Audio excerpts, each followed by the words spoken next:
বিধ্বস্ত পথৰ বাবে যাতায়াতৰ ক্ষেত্ৰত দুৰ্ভোগ ভোগাইছে ঢেকীয়াজুলি ৰাজচক্ৰ এলেকাৰ কেহেৰুখুন্দা পথৰ গাঁৱৰ হেজাৰ হেজাৰ ৰাইজে।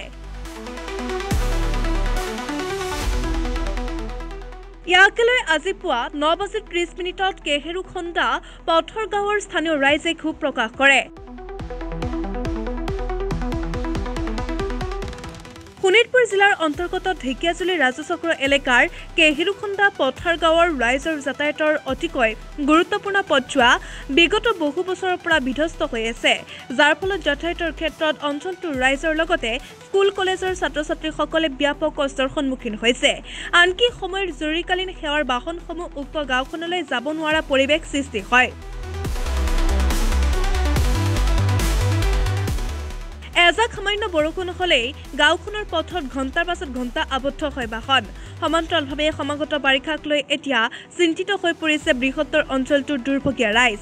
অঞ্চলটোৰ ভুক্তভোগী ৰাইজৰ অভিযোগ অনুসৰি দেশ স্বাধীনতাৰ পাছৰে পৰা আজিলৈকে মেৰামতি নহল অতিকৈ গুৰুত্বপূৰ্ণ পথছোৱা। স্থানীয় বিধায়কক কেইবাবাৰো দাবী জনোৱাৰ পাছতো উক্ত বিষয়টো গুৰুত্ব নিদিয়াৰ অভিযোগ উত্থাপন কৰে।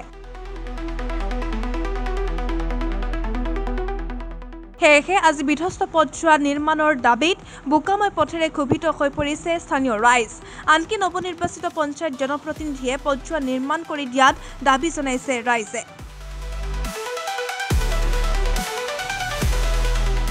নমস্কাৰ, আপোনালোকৰ সংবাদ মাধ্যমৰ জৰিয়তে আমি চৰকাৰক ক'ব বিচাৰোঁ যে ইয়াতে 3 নম্বৰ ৰঙাগড়া আৰু কেউৰিখুন্দা ক আৰু কেউৰিখুন্দা খ কেউৰিখুন্দা পথাৰৰ মানুহ ইফালে এইটো ৰাস্তা দি অহা যোৱা কৰে।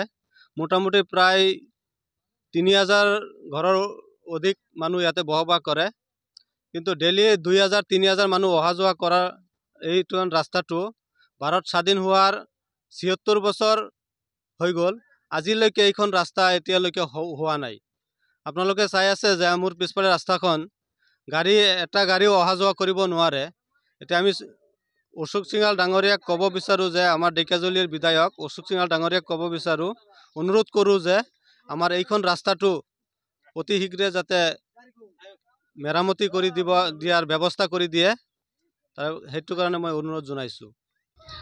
নমস্কাৰ, আপোনালোক সংবাদ মাধ্যমৰ জৰিয়তে মই জনাব বিচাৰিম এইখন ৰাস্তা আমাৰ 3খন গাঁৱৰ সংযোগী ৰাস্তা হয়। কেউৰিখুন্দা ক, কেউৰিখুন্দা খ আৰু 3 নং ৰঙাগড়া।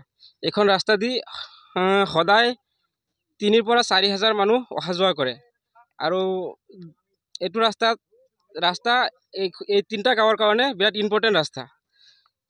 আমি বহুবাৰ আমাৰ বিধায়ক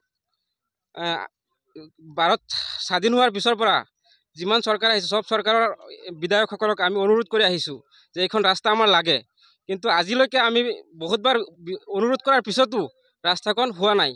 তো এইবাৰৰ বিধায়ক আমাৰ অশোক সিংহাল ডাঙৰীয়া, আমাৰ মিনিষ্টাৰ, তেখেতক আমি কজৰে অনুৰোধ কৰিম যাতে আমাৰ এই ৰাস্তাখন এইবাৰ যিকোনো পৰ্যায়ত গৈ পেলাই আমাৰ ৰাস্তাখন বনাই দিব লাগে। আমি সেইটো কাৰণে অনুৰোধ কৰিম। এইখিনি কৈ আজি আমি আপোনালোকৰ সংবাদ মাধ্যমৰ মাজেদি এইটো জনাব বিচাৰিছোঁ যে আমাৰ এই ৰাস্তাখন এনেকুৱা জৰাজীৰ্ণ অৱস্থা যে আমি বহু বছৰ ধৰি ৰাইজে কষ্ট কৰি চলি আছোঁ, কিন্তু এজনৰ পিছত আৰু এজন বিধায়ক আহে, আমি অনুৰোধ জনাওঁ, ৰাইজে অনুৰোধ জনাওঁ, আমাক প্ৰতিশ্ৰুতি দিয়ে, কিন্তু আজিলৈকে আমাৰ এই জৰাজীৰ্ণ অৱস্থাটো পৰিৱৰ্তন হোৱা নাই।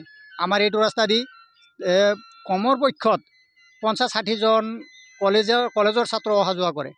এই ৰাস্তাখনৰ এই অৱস্থা, আমাৰ 3 নং ৰঙাগড়া গাঁৱত সোমাব পৰা কোনো ৰাস্তা এখন নাই। আজি আমি আমাৰ অসমৰ বিধানসভাৰ মন্ত্ৰী অশোক সিংহাল ডাঙৰীয়াক আমি অনুৰোধ জনাওঁ, আমি আমাৰ বিধায়ক বৰচালা সমষ্টিৰ বিধায়ক গণেশ লেমুৰ ডাঙৰীয়াক অনুৰোধ জনাওঁ যে অতি সোনকালে যে আমাৰ এই বাৰিষাৰ আগত যাতে আমি ৰাইজে চলিব পৰা ব্যৱস্থা কৰি দিয়ে, তাৰ কাৰণে আমি ৰাইজে অনুৰোধ জনাওঁ।